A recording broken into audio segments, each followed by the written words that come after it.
സംസ്ഥാനത്ത് നിന്ന് LDF ഏറ്റുവാങ്ങിയത് കനത്ത പ്രഹരം. CPM പാനലിൽ നിന്ന് തോറ്റവരിൽ ജില്ലാ സെക്രട്ടറിമാരും MLA മാരും മുൻ മന്ത്രിമാരും. CPI കേരള കോൺഗ്രസ് എം പാർട്ടികൾ സംപൂജ്യം. CPM പാനലിലെ മുൻ മന്ത്രിമാരായ KK Shailaja, TM Thomas Isaac, professor C Raveendranath എന്നിവരാണ് തോറ്റവരിലെ പ്രമുഖർ. MLA മാരിൽ ശൈലജയെ കൂടാതെ നടൻ M മുകേഷ്, V ജോയ് എന്നിവരും പരാജയം ഏറ്റുവാങ്ങി. V ജോയ് പാർട്ടി തിരുവനന്തപുരം ജില്ലാ സെക്രട്ടറി കൂടിയാണ്. കണ്ണൂർ ജില്ലാ സെക്രട്ടറി MV ജയരാജൻ, കാസർഗോഡ് ജില്ലാ സെക്രട്ടറി MV ബാലകൃഷ്ണൻ എന്നിവരും തോറ്റു തുന്നമ്പാടി. CPI-യിൽ ദേശീയ നേതാവ് ആനി രാജയാണ് രാഹുൽ ഗാന്ധിയോട് തോറ്റത്. പാർട്ടി നേതാവ് പന്ന്യൻ രവീന്ദ്രൻ തിരുവനന്തപുരത്ത് 3-ാം സ്ഥാനത്ത് പോവുകയും ചെയ്തു.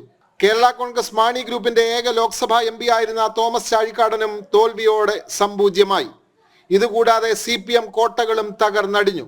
മുഖ്യമന്ത്രിയുടെ മണ്ഡലമായ ധർമ്മടം, കോടിയേരിയുടെ കോട്ടയായിരുന്ന തലശ്ശേരി എന്നിവിടങ്ങളിലെല്ലാം CPM പിന്നോട്ടു പോയി. സംസ്ഥാനത്ത് നിന്ന് ലോക്സഭയിലുണ്ടായിരുന്ന ഏക തരി AM ആരിഫ് ആലപ്പുഴയിൽ വള്ളപ്പാടകലെ തോറ്റു.